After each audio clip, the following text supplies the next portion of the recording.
You're watching News 4 San Antonio. Breaking news up in our newsroom tonight. A jury has just reached a verdict in the case of a former SAISD trustee accused of taking bribes. News 4's Amanda Weber has been covering the trial for us from the beginning and joins us now live with the decision. Amanda? Well, Delane, after more than 6 hours of deliberating, those jurors, as you said, just came back with a not guilty verdict on both of those counts. I'm standing here with the defendant, Olga Hernandez. Are you willing to speak with us, or would you like us to speak with your attorney? I would like to say something, but I'd like you to talk to him. I just want to say that it wasn't just me, but it was 12 people who were willing to stand up to the government, and they knew that I was innocent, and I want to thank them. And Mr. Reed, you came all the way from Austin to represent her. You were saying earlier, you said that, the bad things shouldn't happen to good people. That's what I said.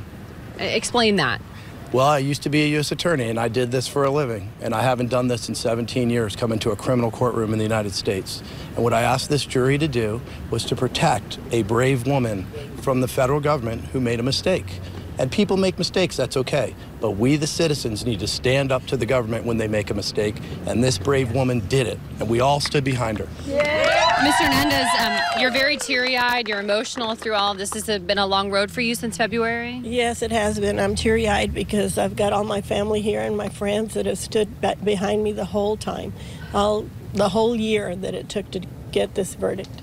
Will you go back into the education field, do you think, after all this? Or what stands in the future for you? I'm in the education field, but I'm not going back to it. I mean, I've had a really rough time with this for doing something good for people. Yes. This is what happened to me. I don't think it's worth it now. And Alan, you represented her from the beginning. You're also teary-eyed as well. Why has this brought emotions to you? Well, I mean, I knew that Olga Hernandez was not guilty, and you can see that the jury accepted that, and it's just very hard. Mistakes can happen. Sometimes innocent people do get convicted. I'm glad the jury did the right thing. Yes. And, anything else you would like to add, Mr. Hernandez? No, I don't think so. I just want to thank everybody here for standing up behind me. All right, thank you very much for your time. And you guys heard it right there from her. She's relieved. There were dozens of family members here. This trial started last Monday, so lasted a little over a week. And as I said, those jurors were deliberating for a little over 6 hours. Both not guilty charges on both of those: conspiracy of bribery and wire fraud. From the federal courthouse downtown, Amanda Weber, News 4 San Antonio.